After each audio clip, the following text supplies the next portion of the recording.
नमस्कार, मैं हूं आपके साथ विभा उपाध्याय और दोपहर के 2 बजने वाले हैं। इस वक्त की 2 बड़ी खबर सबसे पहले आपको बताते चलें। सबसे पहले झारखंड से यह खबर, जहां हेमंत सरकार ने विश्वास मत हासिल कर लिया है।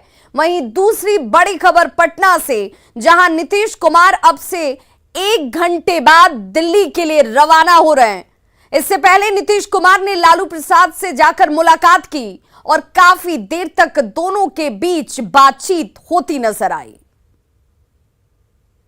कांग्रेस पार्टी तो झारखंड में सियासी संकट के बीच सीएम हेमंत सोरेन ने विश्वास मत को हासिल कर लिया। सदन में चर्चा के बाद वोटिंग कराई गई और जिस दौरान विपक्ष ने वॉकआउट किया। सदन में वोटिंग के दौरान विश्वास मत के पक्ष में 48 वोट पड़े, जबकि प्रस्ताव के विपक्ष में 0 मत पड़े।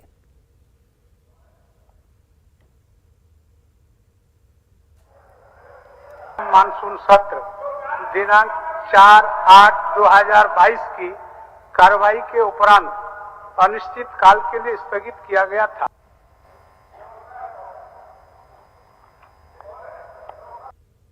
पर मतदान का परिणाम है। प्रस्ताव के पक्ष में 47 मत प्राप्त हुए, प्रस्ताव के विपक्ष 48 मत प्राप्त हुए और प्रस्ताव के विपक्ष में 0 मत प्राप्त हुए। इस प्रकार यह सभा वर्तमान मंत्रिपरिषद में विश्वास प्रकट करती है। तो विधानसभा अध्यक्ष रविन्द्रनाथ महतो को आप सुन रहे थे, जिन्होंने सीधे तौर पर कहा कि विश्वास मत के पक्ष में 48 वोट पड़े, जबकि विपक्ष में 0, क्योंकि विपक्ष ने वॉकआउट कर दिया था। विश्वास मत से पहले सीएम हेमंत सोरेन ने विपक्ष पर जमकर हमला किया और कहा कि शिबू सोरेन के बेटे हैं और किसी भी चुनौती से वो घबराने वाले नहीं हैं। चिंता न करो, ये शिबू सोरेन का बेटा है, आंदोलनकारी का बेटा है, ना कभी आपसे डरा है, ना कभी आपसे घबराने का काम करेगा। और अब बात सीएम नीतीश कुमार के मिशन 2024 की। मिशन 2024 को पूरा करने के लिए नीतीश कुमार आज दिल्ली जा रहे हैं। वो शाम 3 बजे दिल्ली के लिए रवाना होंगे और उससे पहले उन्होंने राबड़ी आवास पर जाकर आरजेडी अध्यक्ष लालू प्रसाद के साथ मुलाकात की। तो 3 तस्वीरें इस वक्त आपके टीवी स्क्रीन पर, और सियासत के लिहाज से इन तीनों तस्वीरों के मायने हैं। ये तस्वीरें अपने आप में बहुत कुछ कहती हैं। अब से ठीक 1 घंटे बाद बिहार के मुख्यमंत्री नीतीश कुमार दिल्ली के लिए रवाना हो जाएंगे, जहां आज कांग्रेस सांसद राहुल गांधी से वो मुलाकात करेंगे। कल सीएम नीतीश कुमार की शरद पवार केजरीवाल से मुलाकात होनी है। इसके साथ ही मुलाकातों का दौर आगे भी बढ़ेगा। एसडी कुमारस्वामी, एसपी नेता अखिलेश यादव, लेफ्ट के नेता सीताराम येचुरी और डी राजा से भी उनकी मुलाकात होगी। तो जाने से पहले लालू प्रसाद के साथ नीतीश कुमार की मुलाकात होती है और इसीलिए क्या यह सवाल भी उठ रहा है कि क्या नीतीश कुमार के चाणक्य लालू प्रसाद हैं।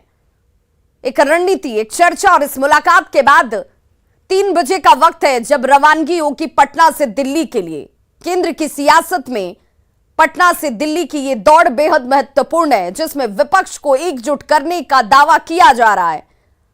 6 बजे राहुल गांधी के साथ सबसे पहली मुलाकात मिशन 2024 के लिए सबसे महत्वपूर्ण मानी जा रही है और सवाल भी इसी के साथ उठ रहा है कि क्या विपक्ष को एकजुट कर पाना आसान होगा। बात क्या हुई? हमारी इनकी बातचीत क्या, हम लोग तो एक ही विचार के हैं। से मिलने आए थे, आशीर्वाद लेने आए। ना वो एक ही बात, हम लोगों का आपस का राय एक ही है और वही सब चीज के लिए हम भी जा रहे हैं दिल्ली। सब लोगों से मुलाकात होगी, वही सब बात है कि हम लोगों की तो एक ही ना है। इसलिए आपस का तो बातचीत हमेशा रहना है ना, कि कहीं भी कोई बात है तो ऐसे ही आ रहा है। तो सर राहुल गांधी से आज 6 बजे का समय फिक्स हुआ है मिलने का, और आदरणीय राष्ट्रपति जी से भी और राष्ट्रपति जी से भी मिलेंगे। तो नीतीश कुमार के इस बयान के बहुत मायने हैं, जिसमें उन्होंने सीधे तौर पर कहा कि हम एक ही हैं और हमारी विचारधारा भी एक ही है। नीतीश के दिल्ली दौरे को लेकर सत्ता पक्ष उत्साहित है और इन लोगों का यह मानना है कि बिहार से ही बदलाव की नींव रखी जाएगी। आपको भारतीय जनता पार्टी को हराना है 2024 के चुनाव में, ये संकल्प लेना होगा। और जब ये संकल्प लेना होगा तो अपनी महत्वाकांक्षा को भी त्यागना होगा।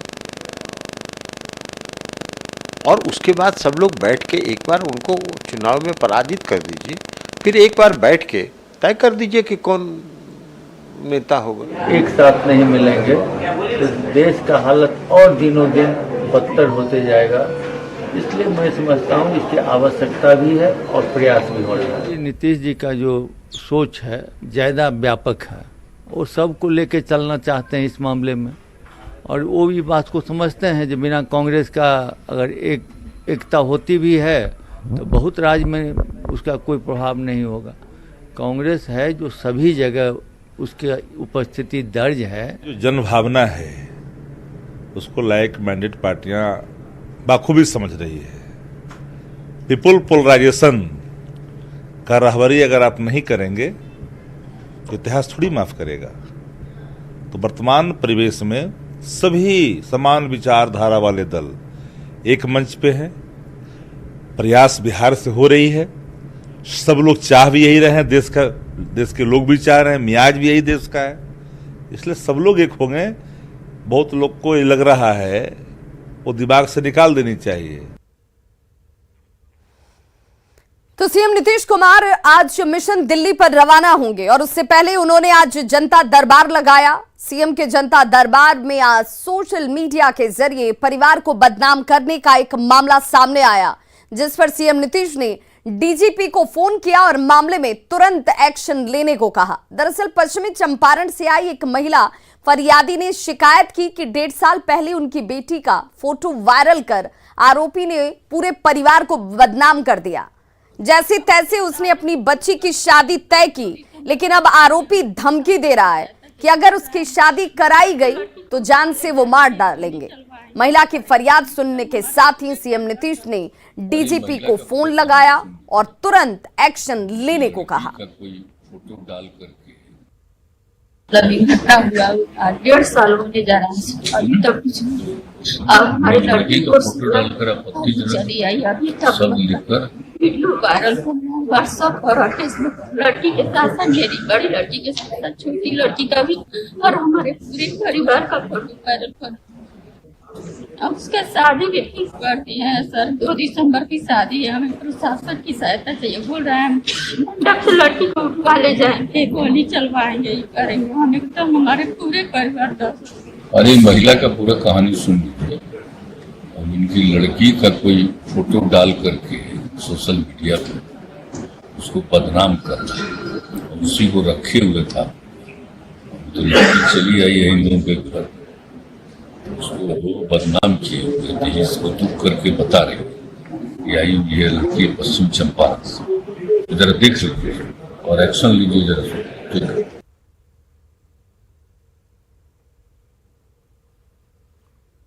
आज माननीय मुख्यमंत्री जी का दिल्ली दौरा है और 2-3 दिनों तक जो है दिल्ली में कई जो नेता हैं उनसे वो मुलाकात करेंगे। और आप लोग जान ही रहे हैं जो हमारे महागठबंधन के साथी हैं, चाहे कांग्रेस पार्टी हो, लेफ्ट के तीनों दल हो, सीपीआई हो, सीपीएम हो या सीपीआईएमएल हो, इन सभी के नेताओं से आदरणीय नीतीश कुमार जी मुलाकात करेंगे। और जो निर्णय नीतीश कुमार जी ने जो लिया देश हित में, बिहार के हित में, तो कई नेता जो हैं उनको बधाई जो है देने का काम किए हैं। तो वो तो मिलेंगे ही, सभी लोगों से मिलेंगे। साथ में जो राष्ट्रपति हैं, उपराष्ट्रपति जो नए बने हैं, उनसे भी उनकी मुलाकात होगी। तो ये तो एक मुलाकात है और सब लोगों से मिलकर के आएंगे। वो ये भाजपा की तरफ से बात कही गई है कि लालू जी की तरह नीतीश जी को भी जेल आप एक बात समझ, नीतीश जी को भी जेल भेज। आदरणीय नीतीश कुमार जी ने स्पष्ट रूप से साफ ये कहा है कि भाई, और ललन सिंह जी ने भी जो राष्ट्रीय अध्यक्ष जदयू के हैं, साफ तौर पे कहा है कि नीतीश जी का एकमात्र अभी लक्ष्य है कि सभी जितने विपक्ष के दल हैं देश भर में सबको एकजुट करना है और ये भी स्पष्ट बताया है कि भाई कोई प्रधानमंत्री के उम्मीदवार नहीं, और ये एक बड़ा काम है कि सभी विपक्ष की जितने भी दल है सबको लामबंद करें, गोलबंद करें, ताकि जो कम्युनल फोर्सेस जो है, जिस प्रकार से देश के संपत्तियों को बेचा जा रहा है, तरह तरह की बातें आ रही हैं, उसको लेके एक जो है सब लोग गोलबंद होंगे तो हम लोगों को जहां तक लगता है कि 24 में भाजपा के लिए, एनडीए के लिए मुश्किल होगा। लेकिन वो कह रहे हैं कि लालू जी की तरह नीतीश जी को भी जेल जाना होगा, वो ये कैसी कौन बोलता है? हम तो इस पे कई बार बोल चुके हैं भाई, कौन डरता है आपके धमकाने से? और आप देश में इसीलिए स्थापित हुए हैं कि सबको धमकाएं और डराएं, जनता के लिए काम नहीं करेंगे। जरा काम पे थोड़ा पूछिए तो क्या काम किया इन लोगों ने देश भर में? बिहार को विशेष राज्य का दर्जा देने वाले थे। विशेष शिक्षक दिवस के अवसर पर राज्य भर के 4.25 लाख नियोजित शिक्षक संघ के उम्मीदवार उम्मीद लगाए बैठे थे कि सरकार आज के दिन बड़ी घोषणा उनके लिए करेगी, पर शिक्षा मंत्री के बयान के बाद उम्मीदों पर जैसे पानी फिर गया।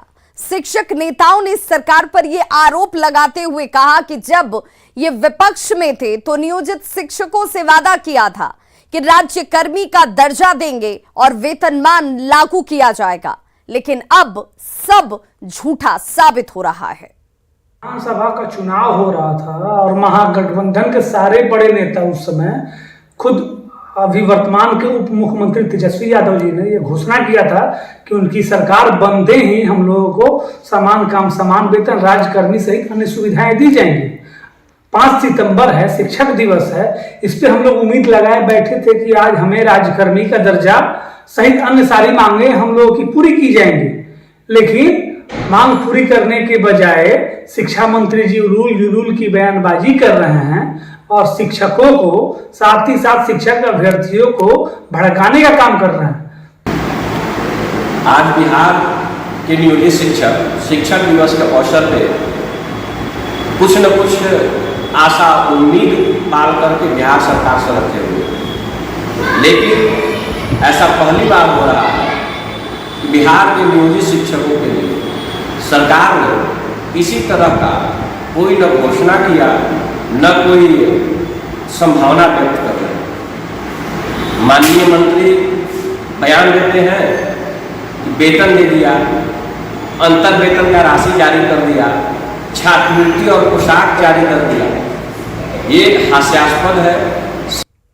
मुंगेर में आरजेडी के नगर अध्यक्ष चुनाव में चले लाठी डंडा प्रकरण में नया मामला अब सामने आ गया है। जिस स्कूल में चुनाव की जा रही थी उस स्कूल की प्रधानाध्यापिका ने यह आरोप लगाया है कि बिना अनुमति के ही बालिका स्कूल में चुनाव का आयोजन कर दिया गया। आरजेडी के नेताओं ने स्कूल के गार्ड को डरा धमकाकर इस चुनाव का आयोजन स्कूल के प्रांगण में करा दिया और उसी दौरान की ये तस्वीर इस वक्त आपके टीवी स्क्रीन पर है, जब नगर अध्यक्ष के चुनाव में जमकर बवाल किया गया, लाठी डंडा चलाया गया।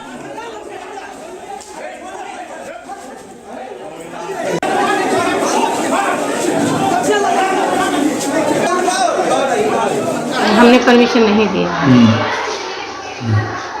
तो फिर वो आपके यहाँ चुनाव कैसे करवाने आ गए? कैसे का जबरन घुस आए, हम तो परमिशन दिए नहीं, अनुमति नहीं दिया गया था। अच्छा, हम बोले डीओ से लिखवा के लाई, उनसे परमिशन लीजिए, हम नहीं दे सकते, उनको देने का कोई अधिकार नहीं है। दरअसल कल मुंगेर में जमालपुर आरजेडी अध्यक्ष चुनाव के दौरान दो प्रत्याशियों के समर्थकों में जमकर मारपीट हुई थी और दोनों तरफ से जमकर लात और घूसों के साथ लाठी डंडे भाजे गए। ये तस्वीर किसी युद्ध के मैदान की नहीं है, ये स्कूल के प्रांगण की है, जहां पर बच्चे अध्ययन करने के लिए पहुंचते हैं, पढ़ने के लिए पहुंचते हैं। महिला और बच्चों की मौजूदगी यहां पर थी और उसी दौरान ये लाठियां भाजी गईं, जिसमें कई बच्चे और महिलाएं घायल हो गए। मारपीट का वीडियो सोशल मीडिया पर वायरल हो रहा है। आरजेडी की तरफ से इस चुनाव का आयोजन किया गया। इसमें नई बात सामने ये आ गई कि जिस गर्ल्स स्कूल में इस चुनाव का आयोजन किया गया, इस स्कूल से इसकी अनुमति दी ही नहीं गई थी। प्रिंसिपल सीधे तौर पर ये कह रही हैं कि जबरन ये लोग स्कूल में घुस आए, नियम कानून का जब उन्हें हवाला दिया गया तो ये सब कुछ जबरन किया गया। स्कूल के गार्ड के साथ मारपीट की जाती है और बल के दम पर यहाँ पर आयोजन चुनाव का हुआ। जब बवाल हुआ तब आरजेडी ने चुनाव को स्थगित कर दिया।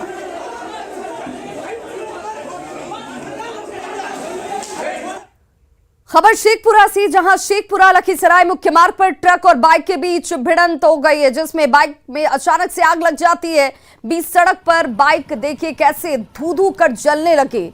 बताया जा रहा है कि बाइक सवार युवक ऋत्विक कुमार शिक्षक दिवस मनाने के लिए शेखपुरा जा रहा था, तभी तेज रफ्तार ट्रक के साथ इस बाइक की टक्कर हो जाती है। हालांकि गनीमत रही कि युवक ने कूदकर अपनी जान बचा ली और ट्रक ने बाइक को अपनी चपेट में ले लिया।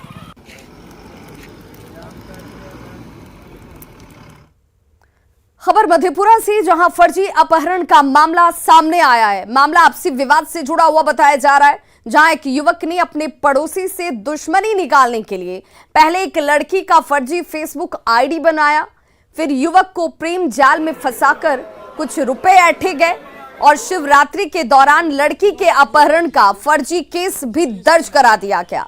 केस करने वाला युवक मस्जिद चौक का रहने वाला बताया जा रहा है। जब पुलिस ने जांच करनी शुरू की तो सारी सच्चाई सामने आ गई। आरोपी का नाम मोहम्मद अखलाक है और फिलहाल इसे जेल भेज दिया गया है।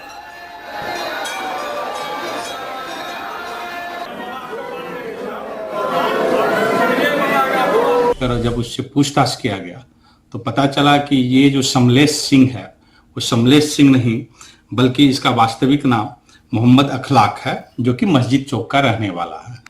और उसी मोहल्ले के हैं एक अमित आनंद सर उमेश शाह, उससे उनकी कुछ बात को लेकर अदावत चल रही थी।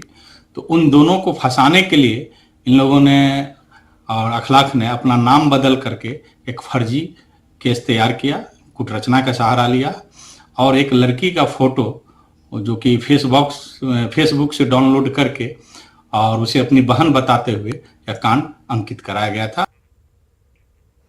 मुंगेर से बड़ी खबर, जहां गौरवपुर गंगटी दुर्गा स्थान के समीप रेलकर्मी को अपराधियों ने गोली मारकर हत्या कर दी है। यह घटना सुबह तकरीबन 7 बजे की बताई जा रही है। रेलकर्मी सुबह सुबह ड्यूटी के लिए निकले हुए थे और तभी 5 की संख्या में आए अपराधियों ने गोली मारकर रेलकर्मी की हत्या कर दी। बताया जा रहा है कि अपराधियों ने रेलकर्मी से 5 लाख रुपए की रंगदारी की मांग की थी, लेकिन रंगदारी नहीं देने के बाद गोली मारकर रेलकर्मी की हत्या कर दी जाती है। वहीं घटना के बाद परिजनों का रो रो कर बुरा हाल है और फिलहाल पुलिस इस पूरे मामले की जांच में जुट गई है। रोज ड्यूटी आता था वर्क से। अच्छा। WRS रेलवे ऑफिस से आज भी ड्यूटी जाने क्रम में जा रहे थे, गए घर से 2-4-5 गया होगा, बांध तक सही गया। उधर से क्रिमिनल आया, हेलमेट पहना हुआ था। 2 गाँव का लोग बोला, हमारा तो घर दूर है, वहाँ गए तो गाँव का लोग बोला, उसे खींच करके लाया, उसको गोली मार दिया, 4 गोली मारा। कारण क्या था गोली मारने का? कारण आपसी पहले कुछ रंगदारियत का बात था, जमीन वो खरीदा था। कहाँ जमीन खरीदा था? वही गौरियापुर में। अब ये मामला हम लोग सर नहीं जानते, हम तो अभी घास काट के आए तुरंत और देखें कि आवाज हो रहा है तो हम उधर से घर से निकले, दौड़ते हुए आए, तब तक में तो लोग भाग गया था। क्या हुआ था? डिप्टी जा रहे थे, डिप्टी में जाते जाते कोई गोली मार दिया, पहले पकड़ के वहां से लाए, घर के बगल में गोली मारे। दानापुर के शेरपुर में बड़ा नाव हादसा हुआ है और पशुओं के लिए चारा लाने जा रही एक नाव पर 55 लोग सवार बताए जा रहे थे, जिसमें 44 लोगों ने तैरकर स्थानीय लोगों की मदद से बाहर वो निकल पाए, उनकी जान बच पाई। लेकिन अभी भी 10 लोग लापता हैं। 10 लोगों की तलाश के लिए एनडीआरएफ की टीमें कल से लगी हुई हैं, लेकिन अभी तक कामयाबी हासिल नहीं हो पाई है। स्थानीय लोगों में अब इसे लेकर नाराजगी नजर आने लगी है। एनडीआरएफ की टीम बहुत ज्यादा एक्टिव नहीं है, ये स्थानीय लोगों का आरोप है। इस बारे में बीजेपी सांसद रामकृपाल यादव ने जिला प्रशासन से रेस्क्यू को तेज करने की अपील की है। दानापुर के शेरपुर घाट पर बड़ा नाव हादसा हुआ है।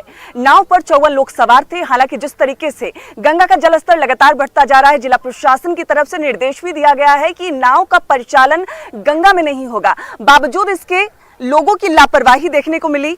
54 लोग नाव पर सवार थे, जिसके बाद नाव दुर्घटनाग्रस्त हुई। 44 लोगों ने किसी तरीके से घास के सहारे खुद की जान बचाई है, लेकिन अभी भी 10 लोग लापता बताए जा रहे हैं। कल रात से लगातार तलाश की जा रही है, लेकिन 10 में से एक की भी अभी तक तलाश पूरी नहीं हुई है, एक को भी नहीं बचाया गया है। आप तस्वीरों में साफ तौर पर देख सकते हैं, यहाँ भीड़ लगी हुई है। एनडीआरएफ की टीम मौके पर मौजूद है। दो टीम को लगाया गया है, क्योंकि पानी का जो बहाव है और जो गहराई है वो बहुत अधिक है। गंगा में उफान अभी ज्यादा है और ऐसे में ये बड़ा नाव हादसा हुआ है। 10 लोग अभी लापता बताए जा रहे हैं। टीम लगातार जांच पड़ताल कर रही है, लोगों की तलाश करने की कोशिश कर रही है। जो स्थानीय है यहाँ पे कल रात से यहाँ डटे हुए हैं, लेकिन अभी तक कोई बचाव किसी का नहीं किया गया है। कोशिश की जा रही है। क्या नाम है आपका? मेरा नाम आशुतोष कुमार हुआ मैम। कैसे हुआ घटना? कल थे आप यहाँ पे? कल जो सब लोग कोई नहीं थे मैम, जो नाव वाले मवेशी के चारा लेने वहाँ जाते थे घास लाने, उधर से शाम के टाइम लगभग 5 बजे आ रहे थे। उसी में वहाँ पे घटना हुआ।